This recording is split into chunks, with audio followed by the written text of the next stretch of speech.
안녕하세요. 네, 이번 시간은 드디어 네 번째 시간 분사 파트입니다. 분사 파트. 네, 정말 분사 구문, 분사 파트는요, 시험에서 너무너무 자주 나오는 단골 문제입니다. 정말 여기저기 다 나오죠.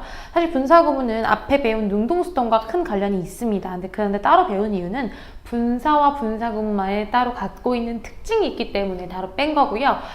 더 자세한 분사 구문에 대한 내용, 즉 시험에만 나올 것이 아니라 내가 분사 구문을 다시 좀 이해를 하고 싶다라고 하는 분들은 바로 제 앞 강좌에서, 그죠? 이 앞에 제가 이미 올려놓은 분사 구문 파트를 따로 봐주세요. 그 강좌가 그렇게 길진 않습니다. 근데 이거는 시험에 나올 때 어떻게 대처할 것인가에 대한 그 강의이기 때문에 네, 잘 봐주시면 좋을 것 같아요. 자, 그러면 먼저 우리가 분사 구문에 대한 설명을 하기 전에 문제를 어떻게 푸는지 한번 봐야겠죠? 이건 옛날 옛적에 지방직 실급에서 나왔던 지문을 하는 제가 똑 떼어온 건데요. 네, 자, 보시면요. 그렇게 어려운 지문은 없어요. 뭐 딜레마가 뭐야라면 저는 할 말이 없어요. 어쨌든 over the last few years, 그냥 지난 몇 년간, 자, 뭐가 주어입니까? 자, 우리가 항상 이 문장을 만났을 때 뭘 해야 되냐면 주어 동사 찾는 걸 하셔야 돼요. 근데 이걸 정말 안 하시죠. 제가 학생분들한테, 제 과외하는 학생분들한테도 그렇게 많이 얘기를 해도, 제가 지금 수업을 하고 있는 저의 귀염둥이 학생들한테도 늘 얘기해요. 제발 주어 동사 좀 찾아라. 주어 동사 찾아서 제발 문제를 풀어라. 하지만 정말 주어 동사를 안 찾죠. 문법에서의 가장 핵심은 주어 동사 찾기예요. 그럼 여기 주어가 누구예요? The moral dilemma죠? 근데 어디까지 이어져야 돼요, 이 주어가? 그쵸, 여기까지죠. 그러니까 이게 뭐가 문제가 되냐면요. 많은 분들이 그냥 faced, 직면했다, 호텔 게스트를 이러고 그냥 끝내버리는 분들이 있어요. 뒤에 얘가 있다는 사실을 버려요. has changed. 얘가 있는데 당연히 얘가 동사지 제가 동사겠냐고요. 그죠? 그리고 참고로 밑줄은 여기 쳐 있었어요. 여기. 그죠? 여기 쳐져 있었어요. 밑줄이. has changed. 얘가 동사고 얘가 주어라는 것은 우리가 얘를 봤을 때 그럼 얘는 뭐라는 거예요? 준동사라는 것이고요. 동사가 아니라는 거죠? 그죠? 그럼 PP로 왔다는 얘기예요. PP 분사로 왔다는 얘기인데 PP 분사의 특징은 그죠? 수동이나 완료의 의미를 가지고 있다. 근데 이게 보면 목적어가 지금 나와 있어요. 제가 PP인 경우에 뒤에 목적어가 나오면 된다고 했어요? 안 된다고 했어요?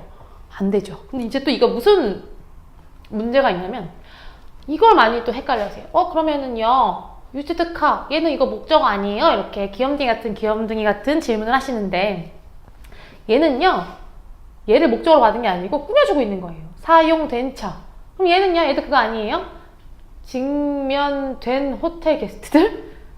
아니겠죠. 직면된 호텔 게스트들은 되겠지만 그게 아니에요. 지금 보면 moral dilemma, 도덕적 딜레마가 그죠? 호텔 게스트들이 이 사람들이 직면한 거예요. 즉 이 faced hotel guest가 얘를 꾸며주고 있는 거죠. 직면된 사람들이 아니라 직면을 한 사람들인 거죠. 그죠? 그럼 얘는 더 이상 faced가 아니라 facing이 돼야 되는 분사인 거죠. 즉 우리가 분사 ing pp를 풀 때는요. 단순히 물론 이렇게 꾸며주는 건지 혹은 얘를 목적으로 받는 건지도 같이 확인을 하셔야 됩니다. 당연히 여기는 이제 face가 아닌 거죠. 여기는 facing이 돼야 답이 알맞는 겁니다. 즉 우리가 앞에서 배운 능동수동에 대한 거를 적용시키면서도 분사를 푸셔야 되는데 이런 식으로도 같이 그죠? 적용을 하셔서 볼 수가 있는 거죠. 근데 하나 특징. 그래 어떻게 여기까지 이해를 했어요. 근데 제가 지금 이해가 안 가는 게 있어요. 막 하면서 막 질문하시는 분들이 있어요. 자, I am excited. I am exciting. The news is interested. The news is interesting.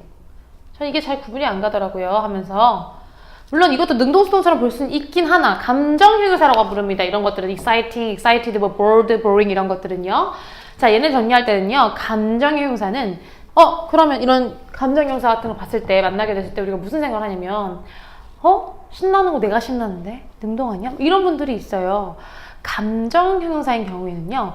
ing는 감정을 불러일으키는 거고요. pp는 감정을 받는 거예요.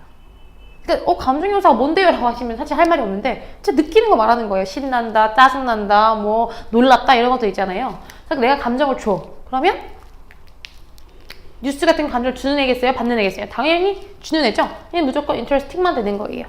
그러면 자 사실요. 만약에 exciting이 안 된다는 말은 아니에요. 주어가 사람일 때는요. 둘 다 올 수는 있어요. 근데 excited 내가 느낀 거야.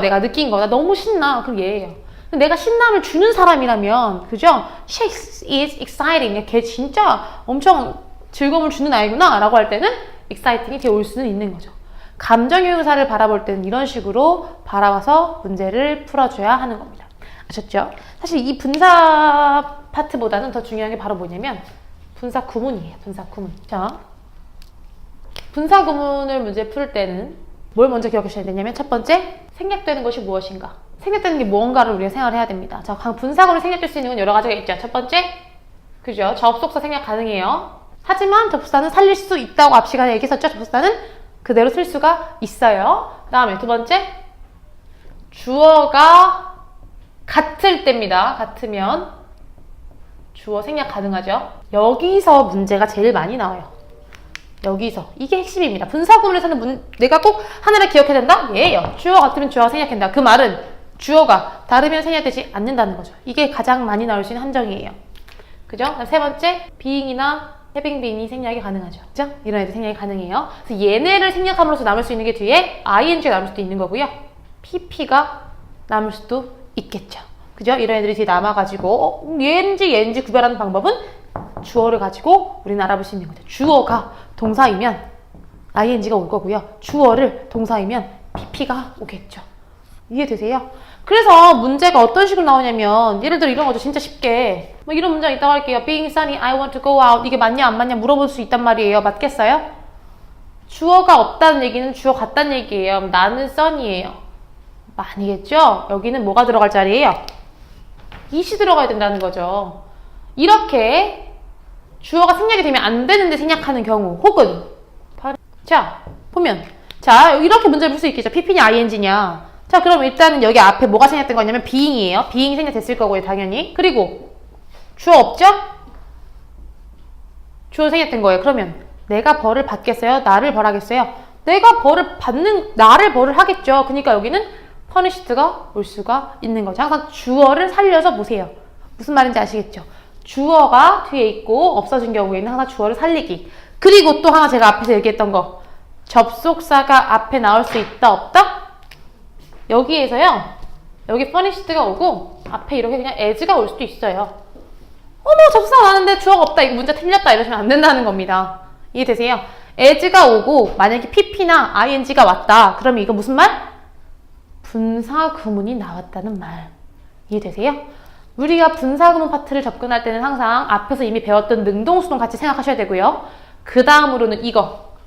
주어 같으면 주어 생략되기 때문에 만약 앞에 주어가 없다면 주절의 주어를 살려서 해석을 해보자라는 거.